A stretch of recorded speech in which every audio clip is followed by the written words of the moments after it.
요셉이 형들을 마지막으로 어떻게 시험했습니까? 막내 베냐민이 요셉의 은잔을 훔쳐간 것처럼 꾸몄죠. 베냐민과 함께 형들이 다시 찾아왔고, 그런 형제들을 요셉이 집으로 초대해서 함께 식사를 했고 양식을 가득히 채워주어서 돌려 보냈는데요. 이때 베냐민의 자루에 몰래 요셉의 은잔을 넣어둔 것입니다. 그리고 형제들이 얼마 가지 않았을 때 요셉이 보낸 청지기가 그들을 쫓아가서 추궁했죠.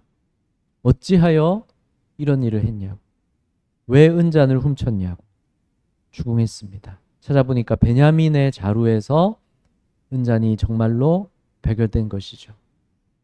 영문을 모를 이 일 앞에서 애통해하면서 형들은 다시 돌아왔는데, 요셉은 은잔이 베냐민에게서 발견됐으니 그는 종으로 남아야 하고 다른 형제들은 그냥 돌아가면 된다고 말했습니다. 그러나 형들 중 유다가 말했죠. 자기가 대신 종이 되겠으니 베냐민은 다른 형제들과 함께 돌아가게 해달라고 했습니다. 베냐민이 못 가면 아버지가 충격받아서 슬퍼하다가 돌아가실 거라고, 자기가 대신 죄를 지겠으니 베냐민을 보내달라고 영원했던 것이죠. 이 말을 듣고 요셉은 더 이상 자기 정체를 숨기지 않고 자기가 누군지를 형제들에게 밝힙니다. 왜 이제 정체를 밝혔습니까? 유다의 말을 통해서 형들이 예전과 다르게 변화됐다는 것을 느낄 수 있었기 때문입니다. 확인할 수가 있었던 것이죠. 지금까지 이것을 확인하기 위해서 형들을 시험한 것이 아니었습니까? 형들이 아버지를 공경하고 사랑하고 있다는 것, 또 베냐민을 시기하지 않고 아끼고 있다는 것, 또 요셉에게 한 짓을 형들이 후회하고 있다는 것, 이 모든 것을 유다의 말을 통해서 확인할 수 있었습니다. 베냐민만 종으로 남고 다른 형제들은 그냥 돌아가라고 하는데도 형들은 그렇게 하지 않은 것이죠. 말은 유다만 했지만 유다가 자기가 대신 종이 되겠다고 나선 것처럼 다른 형들의 마음도 이와 다르지 않았을 것입니다. 아버지가 베냐민까지 잃게 할 수는 없다는 것이죠. 자기들이 요셉에게 한 짓 때문에 요셉을 잃고 아버지가 지금까지 슬퍼하며 지냈는데, 그런데 베냐민까지 잃게 한다면, 그 충격으로 아버지가 돌아가시게 된다면 자기들도 괴로워서 낯을 들 수가 없다는 것이죠. 요셉에게 저지른 일이 후회되고 있는 것입니다. 그래서 그러한 비극이 베냐민과 아버지에게 계속 더 확대된다는 것은 정말 감당할 수 없다는 마음이 들었던 것이죠. 형들의 이런 마음이 유다의 말을 통해서 전해지고 느껴졌습니다. 그래서 요셉은 더 이상 감정을 억누르고 조절할 수가 없었던 겁니다. 그래서 이전까지는 요셉이 마음이 북받쳤을 때 혼자 따로 가서 조용히 울고 왔었죠. 그런데 이제는 요셉이 큰 소리로 다른 사람들을 다 물러가게 하고 형제들과만 남았습니다.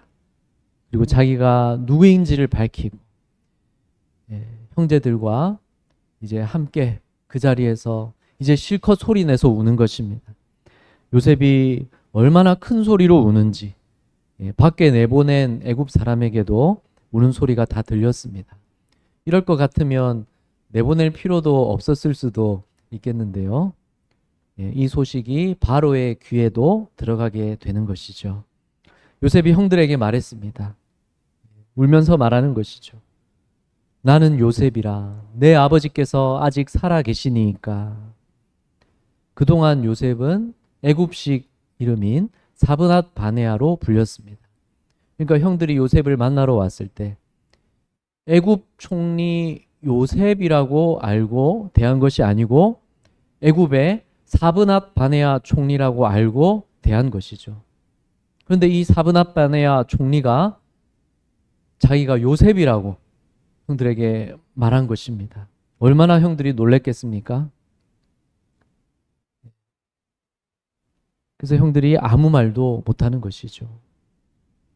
이제 요셉이 내 아버지께서 아직 살아 계시냐고 이렇게 묻습니다. 신분을 감출 동안은 어떻게 물어야 했습니까? 너희 아버지, 너희가 말하던 그 노인이 안녕하시냐 이렇게 넌지시 물어봐야 했지만 이제는 내 아버지께서 아직 살아 계시니까 분명하게 물어보는 것이죠.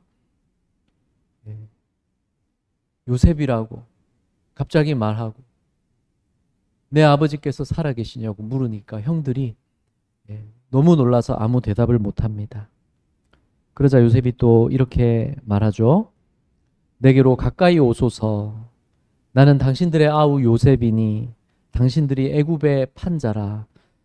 애굽에 판 것을 얘기하니까 형들이 또 얼마나 더 두려웠겠습니까? 그래서 형들을 이 말로 안심시킵니다. 당신들이 나를 이곳에 팔았다고 해서 근심하지 마소서. 한탄하지 마소서. 하나님이 생명을 구원하시려고 나를 당신들보다 먼저 보내셨나이다. 요셉은 이렇게 깨닫고 있었던 것이죠. 형들이 자기를 애굽에 판 것은 분명 악한 일이었지만 거기에는 하나님의 계획이 있었다는 것을 요셉은 이제 깨닫고 있습니다. 이 극심한 기근 중에 생명을 구원하시려는 계획이 있었던 것이죠. 요셉을 통해서 야곱의 온 가족이 이 기근 중에도 무사하고 계속 번성하게 하시려는 것이 하나님의 계획이었던 것입니다. 이것을 깨달았기 때문에 요셉은 형들을 용서할 수가 있었던 것이죠. 하나님이 바로에게 꾸게 하신 꿈을 통해서 알려주신 그 흉년의 그 7년 기간이 이제 2년이 지났을 뿐이고 앞으로 5년이나 더 남아 있었습니다. 이 땅에 2년 동안 흉년이 들었으나 아직 5년은 밭갈이도 못하고 추수도 못할지라. 그래서 이때를 위해서 하나님이 미리 하신 일이 무엇입니까? 요셉을 먼저 애굽에 보내신 것이죠. 하나님이 큰 구원으로 당신들의 생명을 보존하고 당신들의 후손을 세상에 두시려고 나를 당신들보다 먼저 보내셨나니. 형들이 요셉을 죽이지 못하게 하나님이 막으신 것이었고 그리고 요셉을 애굽에 팔지 못하게 막으실 수도 있었습니다. 그러나 그렇게 하지는 않으셨죠. 때마침 애굽으로 가는 상인들을 형들이 보았고 그들에게 요셉을 노예로 팔아넘겼습니다. 이것도 하나님이 막으실 수 있었지만 그냥 두신 이유는 요셉을 애굽에 보내시기 위해서였습니다. 함께 읽겠습니다. 그런즉 나를 이리로 보내니는 당신들이 아니요 하나님이시라. 하나님이 나를 바로에게 아버지로 삼으시고 그 온 집의 주로 삼으시며 애굽 온 땅의 통치자로 삼으셨나이다. 요셉이 형들에 의해서 내가 애굽에 팔려왔다 이렇게만 생각했으면 아직까지도 이가 갈렸겠죠. 분해하면서 복수하고 싶었을 겁니다. 그동안 고생한 일을 생각하면 얼마나 형들이 미웠겠습니까? 하지만 요셉은 그것만 생각한 것이 아니었습니다. 이제는 무엇을 바라봅니까? 하나님의 계획이 이 모든 과정에 있었다는 것을 믿음으로 바라보는 것입니다. 그동안 애굽에서 하나님이 자기와 항상 함께 하시는 것을 경험했기 때문이죠. 하나님이 지혜를 주셔서 또 인도하셔서 노예이고 죄수까지 되었던 자신이 어느새 결국 애굽의 총리가 되어 있습니다. 하나님이 하신 일이죠. 이 모든 일을 통해서 요셉은 깨닫게 된 겁니다. 나를 여기로 보낸 분이 하나님이시구나. 단지 형들의 악행에 의해서 내가 어쩔 수 없이 오지 말아야 될 곳에 온 것이 아니고 그래서 내 인생이 끝난 것이 아니고 망한 것이 아니구나. 하나님이 나를 여기로 보내셨어. 우리 모두를 구원하시려는 하나님의 놀라운 계획이었어. 이것을 요셉은 깨닫고 고백하고 있는 것이죠. 형들에게도 이것을 말할 수 있었습니다. 여기서 8절에서 요셉을 바로에게 아버지로 삼으셨다는 것은 무슨 뜻이겠습니까? 그만큼 요셉이 영향력 있는 자가 되었다는 뜻이죠. 애굽 왕 바로도 요셉 덕분에 살 수 있었던 겁니다. 요셉이 아니었으면 7년 기근 동안 애굽도 망하고 바로도 망하고 다 망했을 것 아닙니까? 그런데 요셉이 바로의 꿈을 해석해 준 유일한 사람이었고 그 요셉이 대안을 얘기했고 그 대안을 애굽의 총리가 되어 실행하고 있어서 그래서 애굽이 유지되고 주변 각 나라들도 요셉 덕분에 양식을 얻고 기근을 면하고 있는 것입니다. 하나님이 생명을 구원하시려고 이 모든 일을 계획하시고 요셉을 먼저 애굽으로 보내셨던 것이죠. 이것을 그동안 깨달으면서 요셉은 마음의 깊은 상처가 치유된 것입니다. 형들이 자기를 다 함께 달려들어서 죽이려고 했고 애굽의 노예로 팔아버린 그 일이 요셉의 마음에 17세 소년이었던 요셉의 마음에 얼마나 깊은 상처가 되었겠습니까? 그러나 하나님의 구원 계획을 깨달으면서 그 깊은 마음의 상처도 치유된 것이죠. 형들에 대한 분노도 미움도 사라지게 된 것입니다. 형들을 용서하고 받아들일 수 있게 된 겁니다.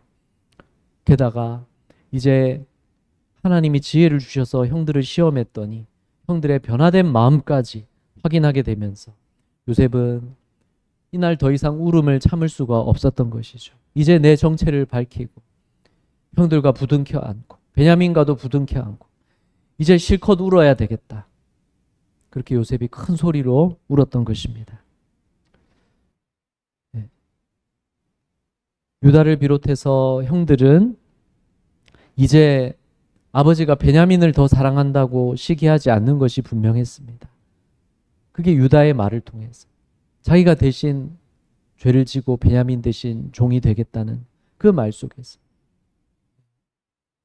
요셉은 깨달으면서 그 마음이 녹아내리고 북받쳐 올랐던 것이죠. 예. 이것은 형들이 또한 요셉에게 했던 지난날의 악행을 후회하고 있다는 증거이기도 합니다. 그래서 베냐민에게까지 그런 일이 있게 할 수 없고 또다시 아버지에게 슬픔이 더해지게 할 수 없다는 것이죠. 이런 형들의 변화, 이 역시 하나님께서 하신 일이죠.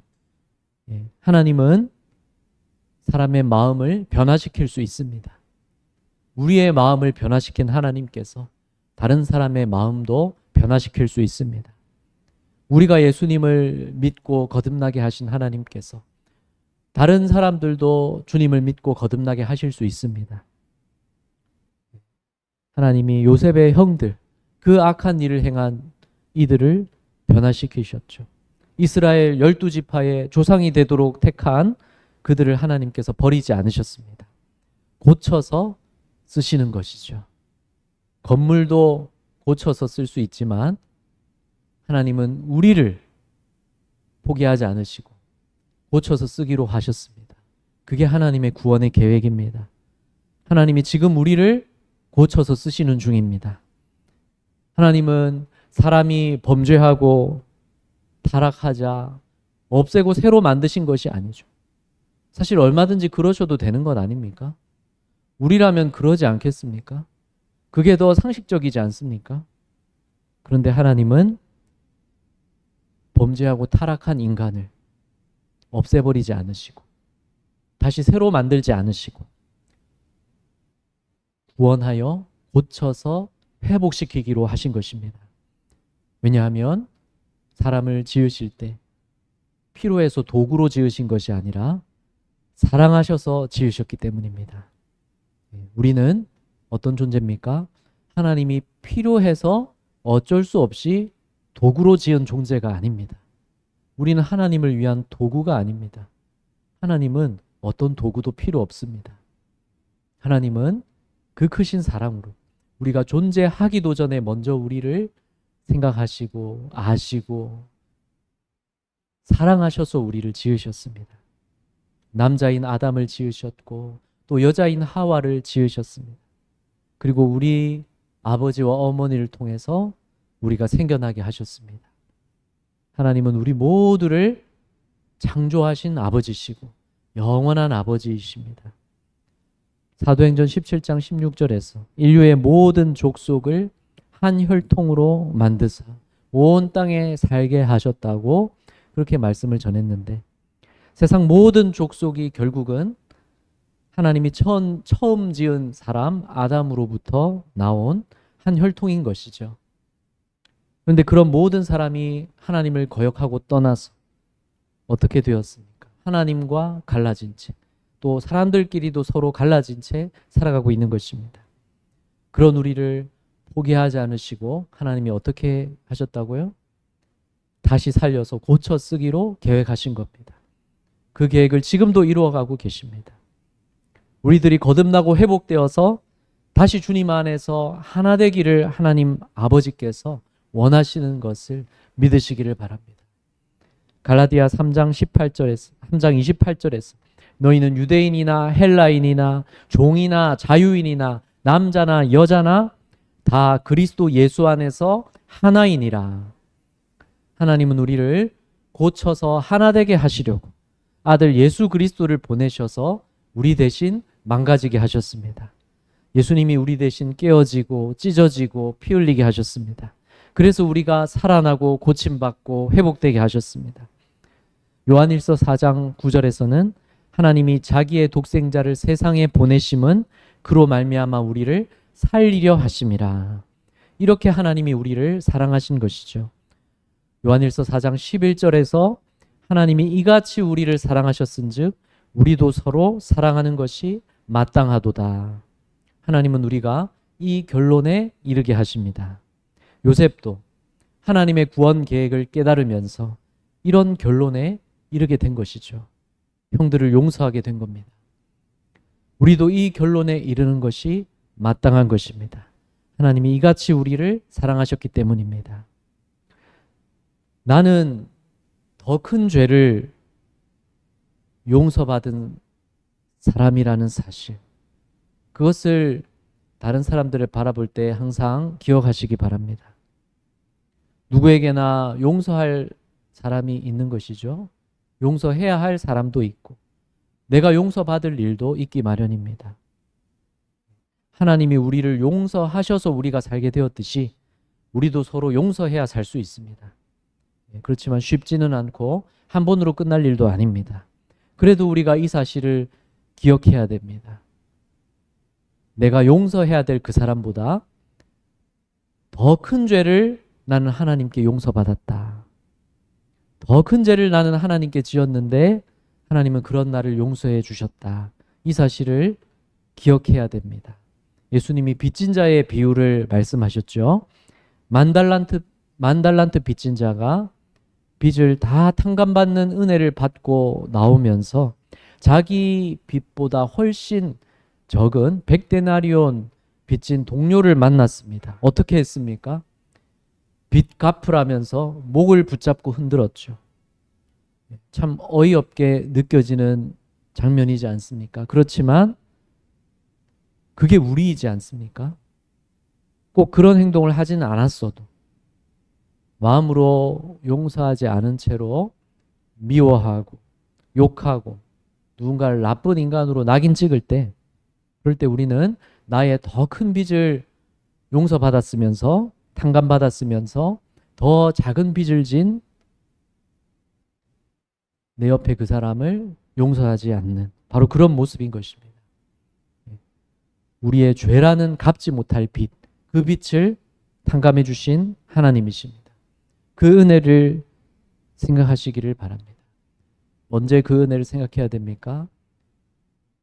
예배 드릴 때만 생각하는 것이 아니라, 찬양할 때만 생각하는 것이 아니라, 분노가 치밀어 오를 때, 그 말을 들으니까 그 사람이 그렇게 미울 수가 없을 때, 그때 생각하시기 바랍니다. 나는 더 큰 잘못을 용서받았다. 아버지가 이런 나를 받아주셨다. 그래서 용서하자는 결론에 이르시기를 바랍니다. 그럴 때 나 자신이 기쁨을 느낍니다. 놀라운 기쁨이 내 영혼에 있게 되는 것이죠. 사람들이 기쁨을 얻으려고 하는 일 중에 가장 어리석은 것 중에 하나가 마약을 사용하는 것입니다. 물론 우리나라에서는 아주 먼 나라 얘기처럼 들리는 것이 마약이기도 하지만, 그러나 이제는 최근에 뉴스 보도를 보면 더 이상 남의 나라 일이 아니라는 것이 나타나고 있죠. 물론 그래도 아직 우리에게 그렇게 와닿는 일은 아니지만, 마약이라는 것이 그렇게 사람을 망가뜨리고 폐인으로 만드는데도 알면서도 사람들이 중독되는 그 이유는 뭡니까? 의학적인 설명에 따르면 마약 성분은 뇌의 호르몬 중에서 행복 호르몬이라고도 불리우는 도파민을 아주 폭발적으로 수십 배에서 평소에 수십 배에서 수백 배 이르기까지 더 쏟아져 나오게 만들어서 사람이 이 강력한 행복감을 느끼게 만든다고 합니다. 적어도 그 순간만큼은 세상 그 무슨 일도 이제 나를 불행하게 만들 수 없어, 이렇게 느끼게 하는 것이죠. 하지만 실제로 일어나는 일은 뭡니까? 자기 몸과 정신이 다 망가지고 파괴되는 것입니다. 마약이 그런 행복감을 줄 때 그것은 환각에 의해서 일어나는 착각일 뿐인 것이죠. 실제로 행복해지지는 않습니다. 그런데 실제로 우리를 기쁘고 행복하게 하는 일들, 그 일들은 많은 것들이 우리가 꺼려하는 일들 중에 있습니다. 대표적으로 용서가 그렇습니다. 용서할 때 참된 기쁨이 있습니다. 그런데 우리는 용서는 하지 않고 기쁨은 얻을 수 있다고 생각하는 경향이 있습니다. 그것은 착각인 것입니다. 용서하자는 선택을 해 나가시고 용서하자는 결론에 이르시기를 바랍니다. 그러면 참된 기쁨이 있게 됩니다. 그것은 착각이 아닌 진정한 기쁨이고 주님이 주시는 기쁨입니다.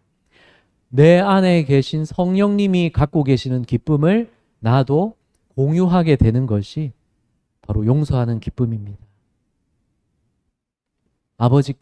하나님 아버지께서 나를 용서하시기를 기뻐하셨고, 예수님이 내 죄를 대신해서 십자가 지시기를 기뻐하셨고, 내 안에 성령님도 나와 함께 항상 기뻐하고 계십니다. 하나님의 그 기쁨을 용서하면서, 다른 사람을 용서하면서 하나님의 기쁨을 공유하며 사시기를 바랍니다. 우리가 순간순간 지나고 보면 아주 작은 일인데 그 작은 일 때문에 미워하고 성내고 범죄할 때가 결국 많은 것 아니겠습니까? 그런 작은 일에서부터 용서하기를 선택하시기를 바랍니다. 이해하기를 선택하시기 바랍니다. 물론 사실을 무시하라는 의미는 아닙니다. 사람들에게 이용당하면서 살라는 의미도 아닙니다. 하지만 누군가 때문에 내 마음이 미움에 사로잡히고 분노에 사로잡히고 상처에 사로잡히는 것은 나 자신에게 제일 손해가 되는 것이죠. 나를 괴롭게 하는 것입니다. 그것을 해결하지 않고 내가 믿음으로 어느 이상 바로 설 수 없고 영적으로 더 성장할 수가 없습니다. 다른 사람을 사랑하고 용서하고 살리는 일도 한계가 있습니다. 내 안에 상처가 치유되고 내가 미워하는 그 사람을 용서할 수 있고 또 회복되어야 될 관계가 회복되어야 됩니다. 그것은 선택이 아닌 필수이고 하나님이 반드시 우리에게 풀게 하시는 과제인 것입니다. 하나님이 내주시는 과제는 풀지 않고 넘어간다고 해서 넘어갈 수 있는 것이 아닙니다. 하나님이 다시 그 앞에 서게 하십니다. 다시 그 숙제를 풀게 하십니다. 이 사람을 통해서가 아니면 다른 사람을 통해서 그 숙제를 다시 풀게 하십니다. 왜냐하면 그래야 내가 하나님의 계획대로 성장하고 성숙해서 하나님의 뜻이 이루어져 가기 때문에 그렇습니다. 또 그래야 나를 통해서 다른 사람들도 치유받고 회복되고 예수 그리스도를 알고 살아날 수 있기 때문에 그렇습니다. 나를 축복의 통로로 사용하시기 위해서 그렇습니다. 요셉을 사용하시는 하나님이 우리도 사용하기를 원하십니다. 그래서 어렵지만 작은 일에서부터 생활 속에서 이해하고 용서하기를 선택해 나갑시다. 우리가 가만히 생각해 볼 때 사실 다른 사람만 잘못한 경우보다는 내가 제공한 원인이 있는 것을 또한 발견하게 됩니다. 모든 일의 원인은 늘 있기 마련이죠. 꼭 내가 잘못해서 생긴 원인이 아니라 할지라도 나도 그 원인에 같이 얽혀 있는 것입니다. 그래서 미워하고 분노하기보다 원인을 해결하는 데 더 집중하시기를 바랍니다. 시간이 좀 더 지나고 생각해 보면 이럴 때가 있지 않습니까? 그때 이렇게 반응했으면 좋았을 텐데, 그럴 수도 있었는데 왜 그렇게 못했나? 저도 그럴 때가 있습니다. 그때 그렇게 화내지 않았어도 되는데, 또는 그때 그렇게 부끄러워하지 않았어도 되는데, 그때 그렇게 정죄하지 않았어도 되는데, 그런 생각이 들 때가 있습니다. 그래서 너무 급하게 반응하지 않는 것이 필요합니다. 믿음으로 반응해야 됩니다. 출애굽기에서 모세의 부모가 모세를 갈대 상자에 담아서 강물에 띄워놓을 때 하나님께 맡긴 믿음으로 해석할 수 있는 것이죠. 히브리서는 모세의 부모가 믿음으로 행했다고 설명합니다. 그렇게 하나님을 믿고 맡기는 태도가 언제 필요합니까? 속상한 일이 있을 때, 당황스러울 때, 그때 믿음으로 반응하는 태도가 필요합니다. 급하게 반응하지 말고, 혈기로 반응하지 말고, 급하게 언쟁부터 하지 말고, 관계에 금이 가게 할 그런 언행을 삼가면서 믿음으로 좀 더 신중하게 반응할 때 후회할 일이 줄어들게 되는 것이죠. 그런 경험 있으시죠? 저도 있는데, 그럴 때 우리가 급하게 반응하기 쉬울 때, 그럴 때 사람에게 급하게 혈기 내거나 사람에게 하지 말아야 될 말을 급히 하는 대신에 하나님께 솔직한 기도로 먼저 쏟아내시기 바랍니다. 그것이 얼마나 큰 도움이 됩니까?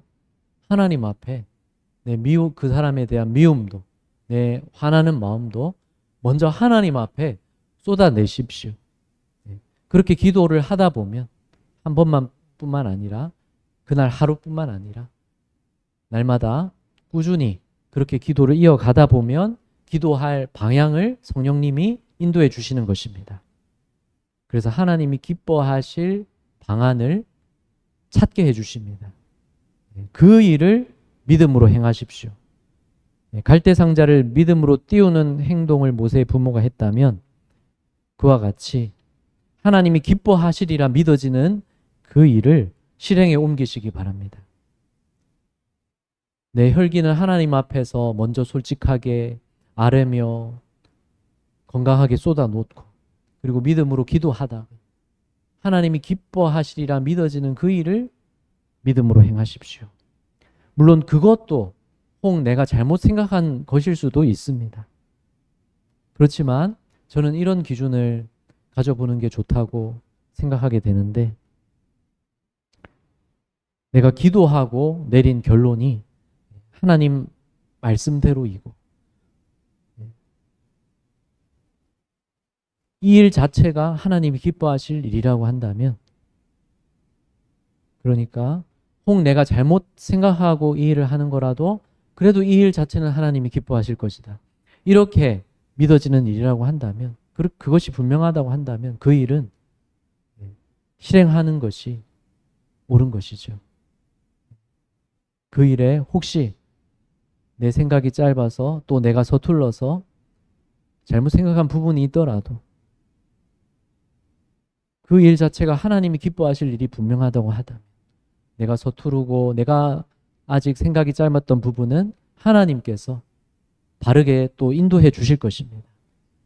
그래서 답답하고 화나고 고민되는 일일수록 믿음으로 기도하면서 급하게 사람에게 반응하지 말고 믿음으로 기도하면서 인도하심을 받아 행하시기를 바랍니다. 그럴 때 우리가 하나님의 일을 그르치지 않고 후회할 일이 줄어들게 되는 것이죠. 그런 성급한 판단 중에서 우리가 하기 쉬운 것 중에 하나가 누군가를 나쁜 사람으로 정죄하는 것입니다. 누군가를 악마화하는 것입니다. 그 사람은 나쁜 사람이라서 이래. 항상 이래. 이 사람은 앞으로도 그럴 거야. 이 사람은 안 돼. 이렇게 판단하면 모든 일이 참 쉽고 간단합니다. 그 사람은 나쁜 사람이고 그 사람은 마귀고 그래서 마귀 짓을 하는 거고 이렇게 생각하면 참 쉽습니다. 마음이 편해지고 모든 게 간단합니다. 그렇지만 진실은 아닙니다. 진실은 오히려 단순하지 않습니다. 누군가가 잘못을 했을 때 누군가가 나쁘다면 거기에는 또 여러 가지 원인이 있는 것이죠. 또 그 사람이 받은 상처도 있는 것입니다.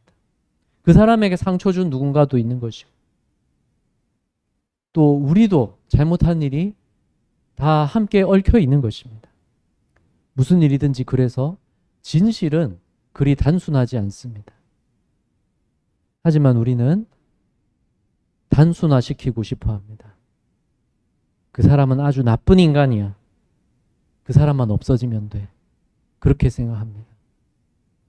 어린아이 동화 중에 어제 제가 저녁에 음악 라디오 방송을 들었더니 어린아이 동화 중에 그 마법 상자가 나오는 동화가 있는데 내가 싫어하는 것을 말하면 다 그 마법 상자 안으로 들어가서 사라진다는 겁니다.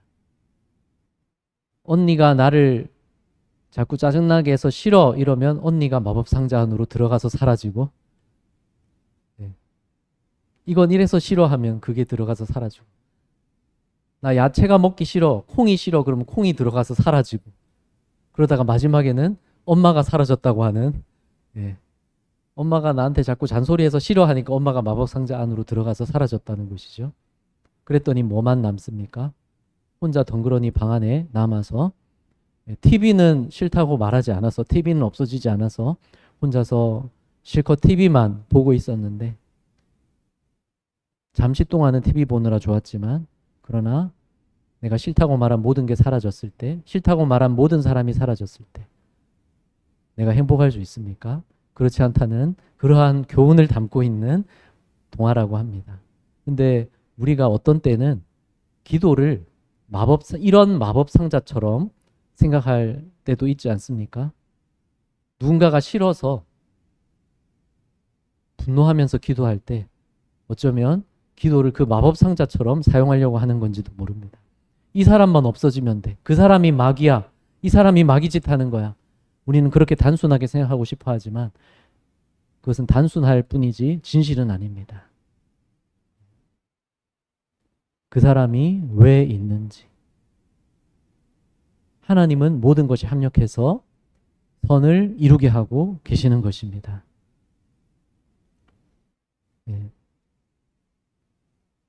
그래서 꼭 그 사람이 완전히 나쁜 사람이라서가 아니라 그 사람도 무언가 그렇게 된 원인이 있는 것입니다. 어디서부터인지 우리가 잘 모를지라도 원인이 있고 또 그 사람도 무언가 두려워하는 것이 있습니다. 그 사람도 무언가 두려워서 나름대로는 자기를 지켜보려고 그렇게 하는 건지 모릅니다. 그 사람도 자기 상처 때문에 그렇게 하는 건지 모릅니다.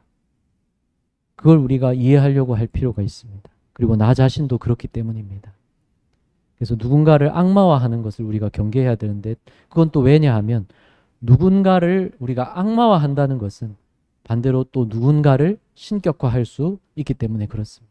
누군가를 악마화할 때 그것은 다른 누군가를 또한 우상으로 삼기 때문에 누군가를 악마화하는 것도 가능한 것입니다.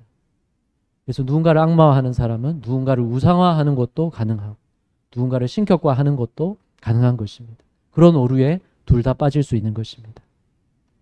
요셉이 형들을 악마화했다면 이 형들은 진짜 마귀짓만 할 인간들이야. 살려둬서는 안 돼. 이렇게 생각했다면 무슨 일이 있었겠습니까? 요셉이 애굽 총리가 됐는데 무슨 일이든 할 수 있었겠죠.